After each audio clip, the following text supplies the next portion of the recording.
Армысыздар, құрметті қазақ елі. Бүгін біз Мұхтар Қабылұлымен сұхбаттасып эфир өткіземіз. Мұхтар Қабылұлы, армысыз? Ассалаумағалейкум, әсірге. Сізбенен енді бүгін эфир өткізіп отқаныма қуаныштымын. Мен үшін енді бүгін бұл бір ерекше қуанышты күн. Негізі қал жағдайыңыз қалай? Денсаулығыңыз бәрі жақсы ма? Рахмет, әсірге. Жаңа денсаулығым өте жақсы. Жаңа күнделікті таңертең спортпен айналысамын. Жаңа бірақ қазір өзіңіз білесіз, карантин болып жатыр. Былай қарағанда карантиннің алдында күндігін жаңа 10-12 километр жүгіретін күндігін. Енді қазір болмай жатыр. 12 километр деген аз емес. Негізі мен де спортпен айналысқам кезінде. Каратеден тренер болғам.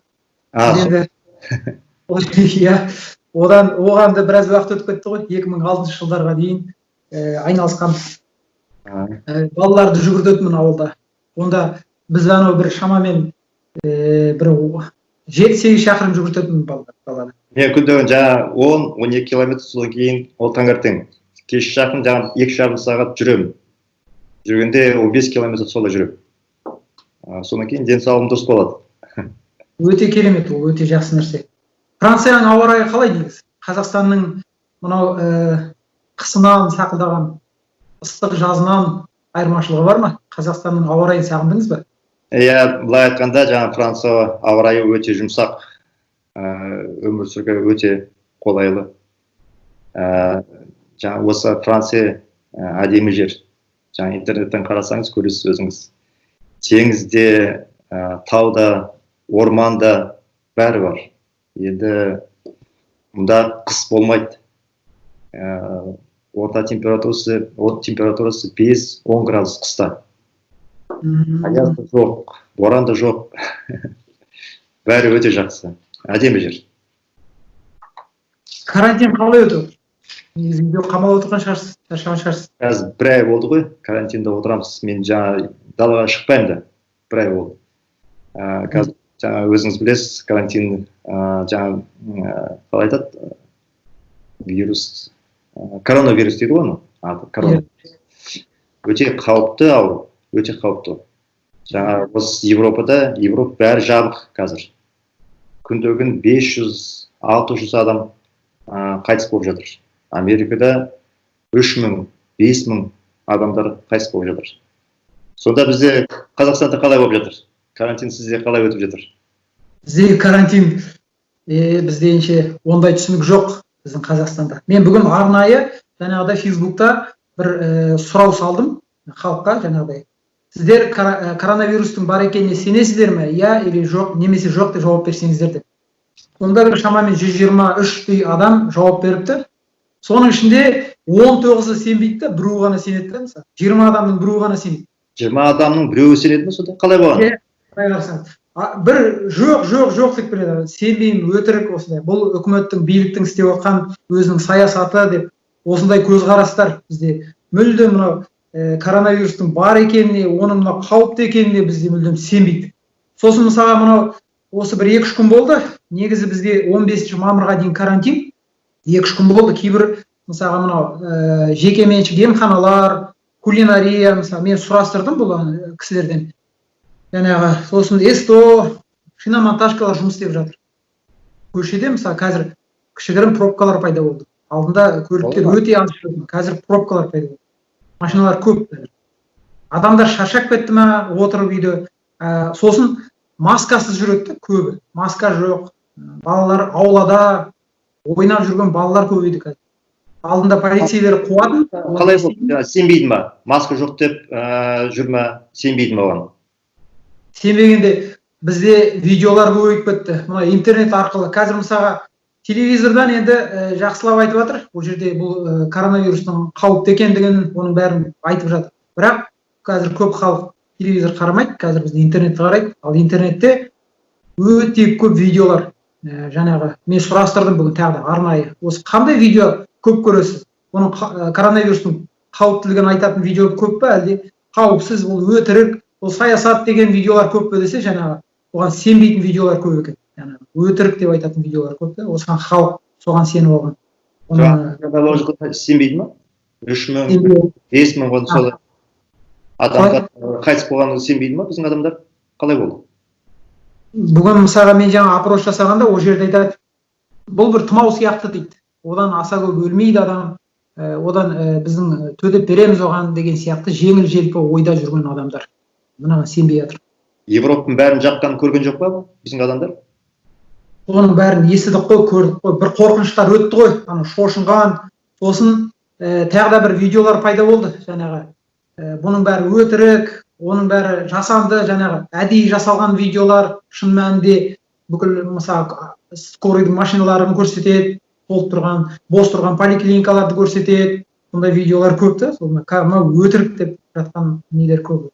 Оған сенбей жатыр. Бізде де мынау поликлиниканың дәрігерлерін отпускыға жіберген, демалысқа без содержания.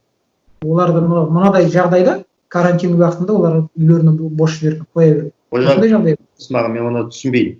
Жаңа осы Европада жаңа не докторлар табылмай пенсиядан шығарып жүр. Оларға пенсиядан шығарып, оларға ақшасын төлеп, жаңа докторлар жетпей жатыр. Күндігін 500-600 адам енді қайтыс болып жатыр. Европа бәрі жабық.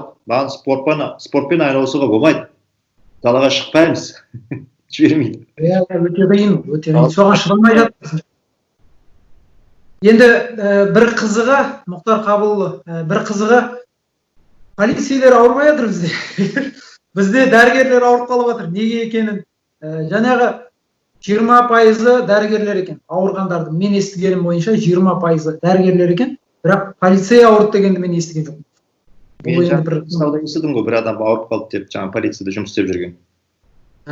Мүмкін мен естіген жоқпын әзірге. Но көбіне жаңағы біз дәрігерлер ауырды. 20% дейді. Ол сұмдық нәрсе. Бізді емдейтін адамдар өздері емдей алмай жатыр. Сақтандыра алмай жатыр. Енді олар жаңа больницадан жауып жатыр. Алматыда естідім, екінші жаңа қаланың больницасын жауып қойды ғой. 12-ші больница. Бізде де мысалы мұн жақта поликлиниканы жауып тастаған. Енді Мұхтар Қабылұлы, бүгін мынау біз негізі осы эфирді танысу, жаңағы эфир қылып өткізсек, сізді көп адамдар біле бермейді, өмірбаяныңызды осы жағынан біраз мәлімет беріп өтсеңіз. Негізі осыдан 10 шақты жылдар бұрын Мұхтар Қабылұлы, енді Аблязов деп білеміз ғой сізді. Аблязов БТА банктың жаңағы директоры. Жаңағы 3 мемлекетті Қазақстан, Ресей, Украинаны миллиардтаған қаржы ақшасын тонап шетелге қашып кетті деп сізді осылай деп көрсеткен. Енді сол жерде енді білеміз ғой қандай мемлекет, кім айтып жатқан, енді түсініп отырмыз ғой. Бірақ енді ол жерде біз 3 мемлекетті алдап кеткен бір адам, ол қандай адам деп соған таңқалдық та. Сонда сіз туралы небір сөздер жүрді. Сіз туралы небір сөздер жүрді. Сіз айтады екенсіз да, маған ақша табу үшін жаңағы ақша емес, қалам мен қағаз болса жетеді деп айтады екенсіз. Сонымен жұмыс істей беремін деп айтады екенсіз да. Бірақ енді былай қарасақ, осы ақиқаттан алыстамапты негізінде. Сіздің ол сізден шошығаны сондай, жаңағы біздің биліктің 3 мемлекет болып сізді осыншама жала жауып соңыңызға түсті. Бұның бәрін енді біз түсініп жатырмыз. Бұның не жағдай екенін, осындай аңызға бергісіз сіздің тарихыңыз бар, сіздің өміріңіз бар. Негізі осындай адамның әке-шешесі кім болды? Сол жағынан бір ой жүгіртіп өтсеңіз, әкеңіздің мамандығы қандай еді? Анаңыз қай жерде жұмыс істеді? Осы жағын айту. Жаңа мен әкем жаңа Алматыдағы ауыл шаруашылық институт бітірген. Ауыл шаруашылық. Иә, ауыл шаруашылық. Институт жаңа сол бітіргенде оның мамандығы инженер-механик болды. Инженер-механик. Сол 61-ші жылды соны бітіріп, жаңа оңтүстік Қазақстанға барған, Ленгер ауданға. Ауданында жаңа инженер-механик болып істеген, сол жерде мен тудым өзім, Ленгер ауданында. Анаңыз кім болды? Қандай жұмыс істеді? Анам жаңа библиотекарь дейді ғой. Бұрында Алматыда ЖНП деген институт болған. Жаңа қыздар педагогикалық институтын жаңа библиотека факультетін бітірген. Ондай да болды, иә?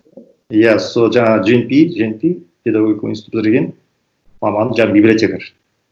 Содан кейін жаңа тұрған жеріміз Ванка деген бар, Түлкібас ауданы, Шымкент қасында. Иә, Шымкент қасында.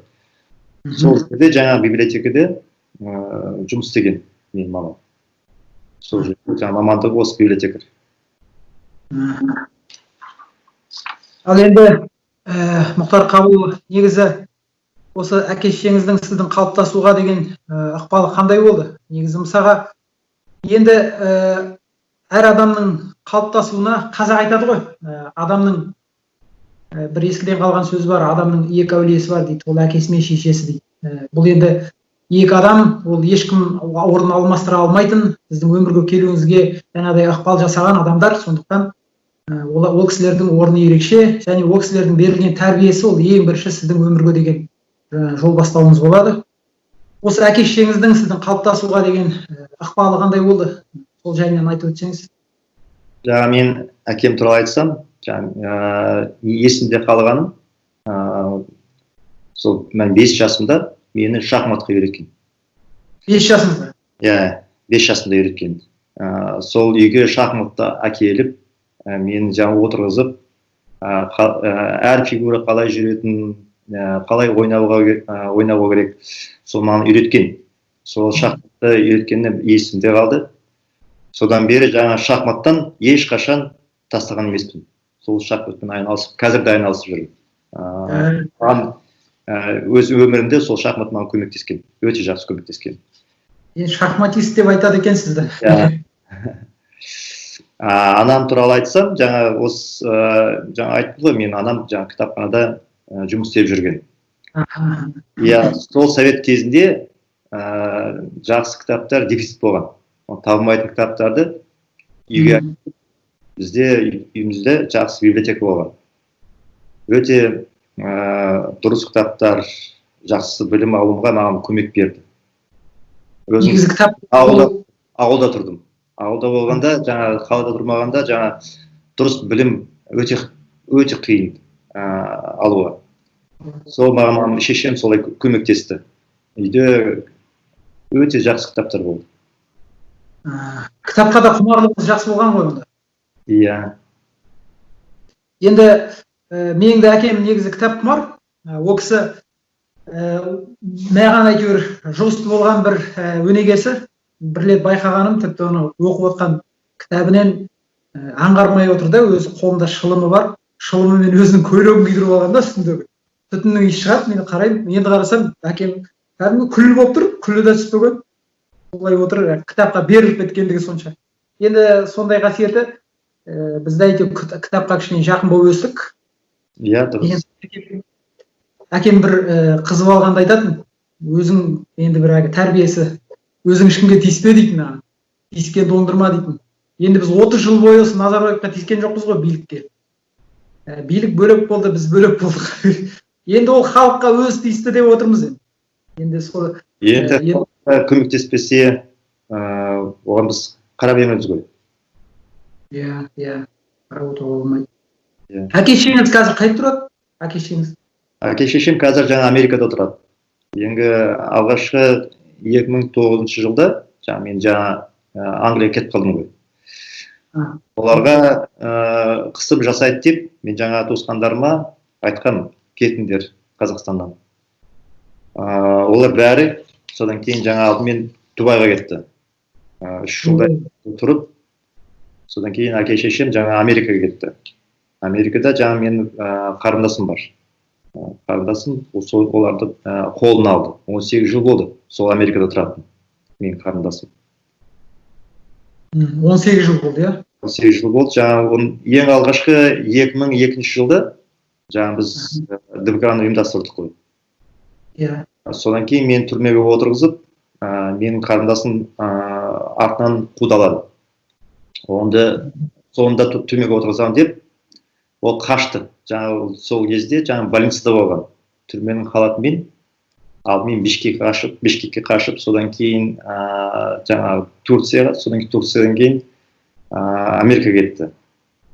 Сол Америкада жаңа қанша 18 жыл болды қазір тұрады. Америкадан жаңа саяси жаңа баспанасын берді оған. Ал енді әке шешеңіз ол уақытта қайда болды, сонда сіздің қарындасыңыз жаңағыдай болғанда? Қашқанда осында болды ма негізі, әлде уже одан бұрын кетіп қалыпты? Мен алдымен кеткенде, мен 4 күн бұрын біліп алдым ғой. Жаңа қазір менің банкымды тартып алатын білдім ғой. Содан кейін жаңа 4 күн бұрын жаңа Англияға кетіп, үйге звондап, оларға айттым, Қазақстаннан қашыңдар деп.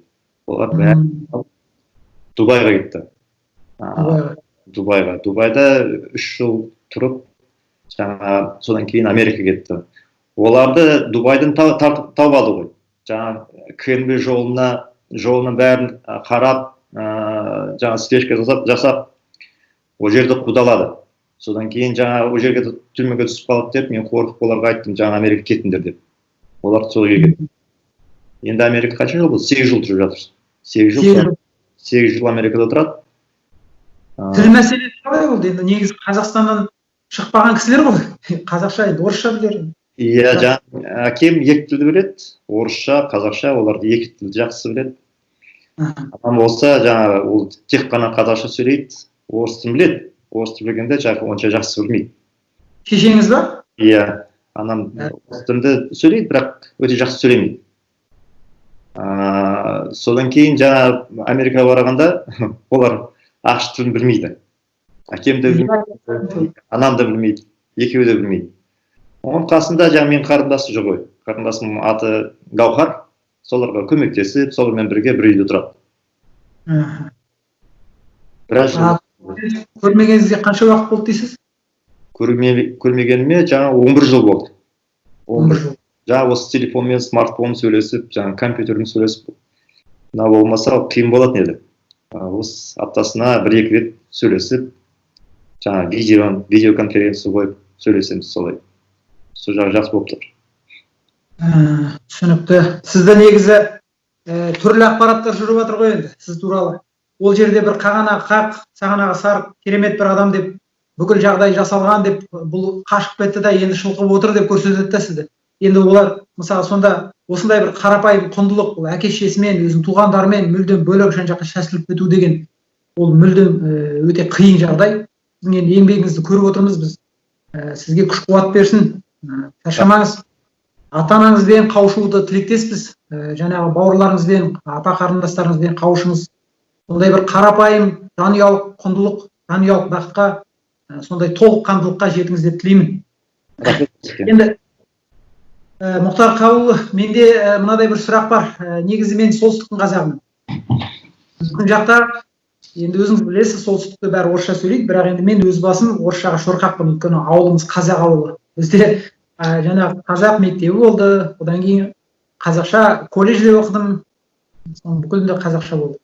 Ал енді сіз шырайлы Шымкент, нағыз қалың қазақтың ортасынан шыққансыз, бірақ сіз енді қазақшадан гөрі орысшаға жүйріксіз. Осыған орай сізге сұрақ, негізі қандай мектепте оқыдыңыз, және қандай тілде оқыдыңыз? Мен жасым өзіңіз білетін шығарсыз, қазір 56-да, жаңа жақта 57-ге толамын. Сол мен жас кезімде ата-аналар балаларын қазақ тілінде мектепке бермей, ол орыс тілінде берген. Енді совет өкіметі кезінде ортақ тіл орыс тіл болған. Иә. Орыс тілін жақсы білетін адамның қызметте өсу мүмкіншілігі артық болды. Өзіңіз білесіз. Жаңа кім совет өкіметінде өскен, оның бәрін біледі. Өзіңіз қараңыз. Алматыда 1 миллион адам тұрған. Сол 1 миллион адам тұрған жерінде бірақ қазақ тілінде мектеп болған. Бәрі орысша қалған. 12-ші мектеп па солай болған. Сонда өзіңіз білесіз, сол себептермен біздің жаңа ата-анамыз орыс тілінде мектебіне берген. Мен де орыс тілінде мектебін бітіргем. Алдымен жаңа 10 жыл сол Банко деген жерде бітірдім, Ломоносов мектебін. Қызық, жаңа орыс мектебі дейміз, қазақтар балаларын жаңа орыс мектебіне беріп жүр. Сонда менің классымда 3 қазақ болдық. Арасында ұйғыр, шешен, неміс, украинец дейді. Содан кейін тағы басқа елдер болды. 5-6 адам жаңа орыс болған. Бәріміз орыс тілінде оқығанбыз. Солай болған. Содан кейін жаңа Ванка мектебін бітіріп, жаңа содан кейін ары қарай да орыс тілінде оқыдым. Солай болды. Мүмкін сондай заман болды. Иә, ондай заман болды, дұрыс айтасыз. Жоғары білім жаңа дұрыс жұмыс болмайды, жаңа карьераны жасамайсың. Жол жоқ орыс тілін білмесең. Дұрыс айтасыз, солай болды. Одан кейін жаңа біз тұратын жер районның орталығы болды. Түлкібас ауданы. Сол жерде көбісі жаңа орыс тілінде сөйлеген. Бізде жаңа үйде қазақ тілінде сөйлейміз. Жаңа апамен, жаңа мамамен орыс тілінде сөйлемейтінбіз, жаңа қазақ тілінде сөйлейміз. Әпкем қазақ тілін бітірген. Қазақ тілін бітірген. Иә, қазақ тілін бітірген. Сол біздің Банка деген жерде бір мектеп болған. Мен өзім орыс тілін бітірген. Енді содан кейін жаңа орыс тілін білмесең, жол жоқ, енді қалай дейсіз? Бәрі жаңа әке шешем сол орыс тілінге берген мектепке. Енді қыз баланы әйтеуір болашақ жаңағы ер балаға көп көңіл аударады ғой. Ер баланың болашағы бар деп. Иә, қазақ солай болады. Ашықтау болсын дейді ғой. Иә. Енді жоғары білімді қай институтта алдыңыз? Мамандыққа қандай мамандық болды? Жоғары білімді жаңа мен алдымен Алматыға бардым. Казгу дейді ғой, бұрын аты былай, Казу деген. Иә. Соған бардым, жаңа мамандығым физика. Инженер физик дейді ме, сода. 2 жыл сол жерде оқыдым. Содан кейін жаңа Москваға кеттім. Москвада инженерлік физикалық институты дейді. МИФИ. Московский инженерно-физический институт дейді аты. Сол жерге ауыстым, сонда 86 жылда соны бітірдім мен. Иә, Москвада оқыдым. Енді маманы айтсақ, жаңа ядролог физика дейді. Ядролог физика маманы. Жақсы. Негізі осы студенттік кезді айтып жатады енді. Қызықты шақ деп. Өзімізде студент болдық, шынымен сол уақыттардан көптеген қызықты оқиғалар есте бар. Енді сіздің осы уақыттан бір қызықты есте қалған бір оқиғаларыңыз бар ма? Студенттік кезде. Әрине бар ғой. Енді Қазақстаннан міне Москваға келгенде жаңа осы жатақхананы іздеп жүрдім. Аэропорттан жаңа неге отырып автобусқа, содан кейін метроның қасына жетіп, сол жатақхананы табылмай жүрдім. 2 сағатта жүрдім. Өзіңіз білесіз, бұрында жаңа чемодан болғанда жаңа дөңгелек жоқ. Сол дөңгелек жоқпен чемоданмен 2 сағатта жүрдім. Соны жатақхананы іздеп. Мен шаршап, жолда бір 2 әйелді тауып, оларды сұрадым. Солардан сұрадым. Адресін көрсетіңіздер деп. Сонда таңғалған, осы 2 әйел 2 километрмен бірге жүріп, жолын көрсетті. 2 километр. Иә, 2 километр жерде сол жаяу жүріп, сол жаңа жатақхананы тауып, маған көрсетті. Соған таңғалдым. Сондай адамдарға таңғалдым. Өте.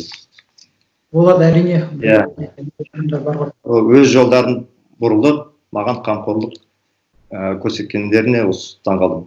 Мен жасым 20-да басқа елге келдім. Солға таңғалдым. Содан кейін жаңа осы институтта оқып жүргенде профессорға таңғалдым. Олар профессорларға. Жаңа мұғалімдер. Иә.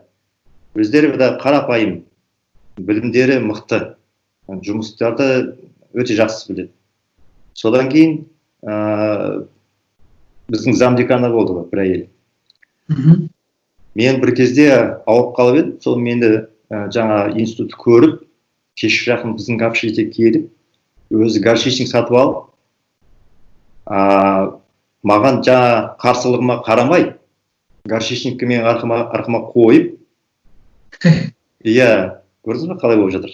Солай көмектесіп, жаңа біздің неге, общежитиеге келген. Содан кейін жаңа сенбі, жексенбі күні жаңа осы профессорлар біздің жатақханамызға келіп, қандай көмек керек деп сұрайды. Сабақтарымызға не жаздың, қалай істедің, соның бәрін қарап көмектесіп жүрген. Олардың үйлері бірталай жерде. Сонда қараңыз, демалыс күні, сенбі, жексенбі күні келіп, бізге көмектесіп, соғанда таңғалып жүрдім. Өте просто күшті профессорлар. Мұғалімдер осындай қамқорлығы есімде қалды. Бізде де бір Гүлшахара деген колледжде оқығанда жетекшіміз болды. Ұстаз мұғалім ғой. Сонда сол кісі бізге жатақханада тұрамыз, келіп айтты, комнаталарында ағартыңдар деді. Балаларымыз ғой біз. Ағартып шықтық ғой енді. Сол күні кешке торт алып кетті. Қатты өзіміз де таңғалдық енді сондай. Өз мұғалім не жаңағы бізге көңіл аударып, сондай әлде тіл тауып, әйтеуір бізбен достасып, сол кісі өте қарапайым, өзімізбен қатар бір не сияқты болып жүрді. Студент сияқты болып, жақсы әңгімелесіп, бізге ақыл айтып, сөйтіп жүретін ол кісі. Негізі сіз осы атом саласында оқыдыңыз, Мұхтар Қабылұлы. Бірақ бизнес жағында жұмыс істедіңіз ғой. Негізі қосымша оқыдыңыз ба бұдан басқа? Қосымша оқыдым ғой. Жаңа бизнеспен айналысып жүргенде екінші маман болды. Алдымен жаңа Алматыдағы бұрынғы наркоз дейді ғой. Наркозды бітірдім. Екінші мамандығым енді экономист. Қазір білесіз, жаңа мен экономика туралы көп шығып жатырмын жаңа эфирге, тікелей эфирге. Оның арасында жаңа Кигокта, энергетикада жұмыс жасадым. Содан кейін министр болдым. Оған істеуге біраз білім керек. Енді содан кейін оның жаңа арасында бизнеспен айналысқанда сол наркозға түсіп заочно. Енді екінші мамандығым экономист болды. Түсінікті. Ондай білім, әрине мен де мысалға соны ойлайтынмын. Қалай екен бұл? Жаңа сіз атом саласында оқыдыңызда, бизнес жағынан сіздің өміріңізді бүкіл осы бизнес бағытына бағыштадыңыз, бірақ енді ол жағынан менде бір сұрақ бар еді, негізі. Түсінікті болғанда. Ал енді сіз негізі оқуды оқып келгеннен кейін, қазір айтып жатады мысалға, мынау үй алу, пәтер алу деген мүмкін емес жағдай. Ақшаң болса аласың, әйтпесе қаншама жылдар жаңағы кезекте тұрасың. Мен де осы Астанаға келгенде бір 2006-2007 жылдары жерге өтініш бергенбіз. Одан бері одан хабар жоқ. Сондай бір жағдайлар мүмкін емес қазір. Жаңағы сондай өзіңе жер алу, болмаса үй алу. Ал енді сіз сол жас маман ретінде келген уақыттарда пәтер алу, болмаса жаңағы үй алу мүмкіндігі болды ма сіздерде? Осы жағы. Әсеке, сіз білетін шығарсыз, жаңа совет өкімет кезінде жаңа пәтер алуға өте қиын болған. Очередьте жаңа кезекте дейміз ғой. Кезекте 20 жыл тұрсаң да квартира болады деп оны ешкім айтамайды. Мен өзім 5 жыл осы кезекте 5 жыл тұрдым. Жаңа инженер болып, жаңа содан кейін Москвадан келдім ғой, Алматыға. 5 жыл жаңа Казгуда жұмыс істеп жүрген. 5 жыл. Жатақханада бір бөлім болған. Жолдасым, кішкентай қызым, сол қанша 9 квадратный метр. Сол общежитие солай тұрғанбыз. Күндегін жаңа 3 сағат жолына кететін. 1,5 сағат таңертең жұмысқа, содан кейін кеш жақын 1,5 сағат үйге. Ол да бір спорт. Солай жүреміз. Сол жатақханада тұрған, жаңа поселок Алатау дейді ғой қазір. Ядролық институт. Содан кейін кезекке тұрып 5 жыл тұрдым. 5 жыл тұрып, жаңа бізге баспанаға очередь келген жоқты. Алған жоқпыз. Содан кейін бизнеспен айналысып, өзім сатып алғам. Солай болды. Совет өкіметінде көбісі ойлайды, жаңа пәтер берді, бәрі дұрыс болды деп, қазіргі жастар оны білмейді дұрыс. Советтік кезеңді аңсайтындар көбейіп кетті ғой. советтік кез керемет еді дейтіндер көбейді қазір. Олар білмейді. Түсіндіріп жіберсеңіз осы. Бізден сұрап көріңіз, сұрасын бәрін айтып береміз қалай болғанын. Иә. Айтайтындар көбейіп кетті. Артқа қарау бір әдет болып кетті. Алдыңғы жаққа қарағаннан гөрі. Олар білмейді не болғанын, қалай болғанын. Содан кейін оны айтып береді. 20 жыл жаңағы осы кезекте тұрасың да, пәтер бәрібір болмайды. 20 жыл. Бір бөлмеде 10 адам, 15 адам солай тұрған жаңа біздің жаңа жатақханада. 4 баласы, ата-анасы, содан кейін жаңа атасы, туысқандары өзіңіз білесіз ғой қазақтар қалай жиналатын. Иә. 20 квадрат метр жаңа бөлмесінде 9-10 адам тұратын. Кезекте 20 жыл тұрған. Екеуі де жаңа жолдасы кандидат наук дейді, доцент. Оның күйеуі доцент. Балалары 17-18 жаста 4 бала, 5 бала. Сондай жаңа бөлмеде тұрған. Қиын болған совет үкіметінде. Сонымен осылай очередьте тұрдық, бізге ештеңе келген жоқты. Негізі сол ғылыми жұмысты жалғастырған жоқсыз ғой сонымен. Біз білеміз бизнеске кеттіңіз, осыған не себеп болды негізі? Сізді қозғаған осы жаңа бет бұрыш жасауға. 90-шы жылы мен жаңа аспирантураға түстім. Қайттан Москваға барам деп, Мифиге түстім. Қайттан аспирантураға. Енді аспирантураға мен көктемде түстім. Мамыр айында ма солай болды. Енді оның аспирантура жаңа желтоқсан айын басталатын болды. Арасы жарты жыл болды. Енді Москваға өз семьямен кетемін деп ойлап жүрдім. Қолымда кішкентай қызым бар. Тұратын жер жоқ. Енді ақша табу керек, не істеу керек? Бизнеспен айналыстым. Ол кезде жаңа кооператив, перестройка деп білесіз ғой. Бизнеске айналысуға болатын еді. Содан кейін жарты жылда бизнеспен айналысып көп ақша таптым. Өзім таңғалып, бір айда 10 мың, 20 мың сом тауып, оның жаңа мезін жалақат қанша болды? 100 сом айына. Сонда табысым бір жылда 1,5 мың. Енді бизнеспен айналысқанда бір айда 20 мың, 30 мың тауып жүрдім. Содан кейін ойладым, енді бизнеспен айналысу керек. Баспанамды сатып алдым солай. Ол уақытта баспаналар қанша тұрды? Бөлім 2 пәтерлі, 1 пәтерлі. Жаңа оның баспананы ол кезде ешкім сатпайтын еді. Сатып алғанда, үй сатуға, жекеменшік үй сатып алуға болатын еді. Жаңа арбитрі жақта қанша болды? 45 мыңға сатып алдым үйді. Кішкентай үй сатып алғам. Соған қуанып, жаңа өзіңіз білесіз, 5 жыл бір бөлімде жаңа жатақханада тұрғанда, кішкентай үйді сатып алғанда біз қуанып солай жүрдік қой. Онда жасым қаншада болды? 27-де. 27. Сода үй сатып алдым. Содан кейін жаңа бизнеспен айналысып, ақшаны көп тауып, енді аспирантураға не істеймін, неге барам Москваға деп Қазақстанда қалдым. Солай болды бизнеспен айналысқаным. Солай бизнеске қарай кеттіңіз ғой. Жақсы, Мұхтар Қабылұлы, негізі мен сізге біраз сұрақтар дайындадым да, соның ішіне шектеп осы сұрақтар жинаған едім. Біз оның соңына да келіп қалдық сұрақтардың. Енді мен сізге алғыс айтам. Өмірбаяныңыздан қазақ еліне аз-маз сұхбат берді деп ойлаймын. Енді құрметті қазақ елі, бүгінгі біз эфирімізді осымен аяқтайық. Енді Мұхтар Қабылұлына басқадан қоятын сұрақтарыңыз болса, менің осы Асқар Қайырбек деген YouTube каналым бар. Сол жерде осы видео тұрады. Соның астына өздеріңіздің пікірлеріңізді жазып, осы Мұхтар Қабылұлына қоятын сұрақтарыңыз болса, сол жерге қойсаңыздар болады. Сол сұрақтарыңызды жинақтап әкеп, тағы да эфирлер жасаймыз деп ойлаймын. Мұхтар Қабылұлы, сізге бір менде өтініш бар.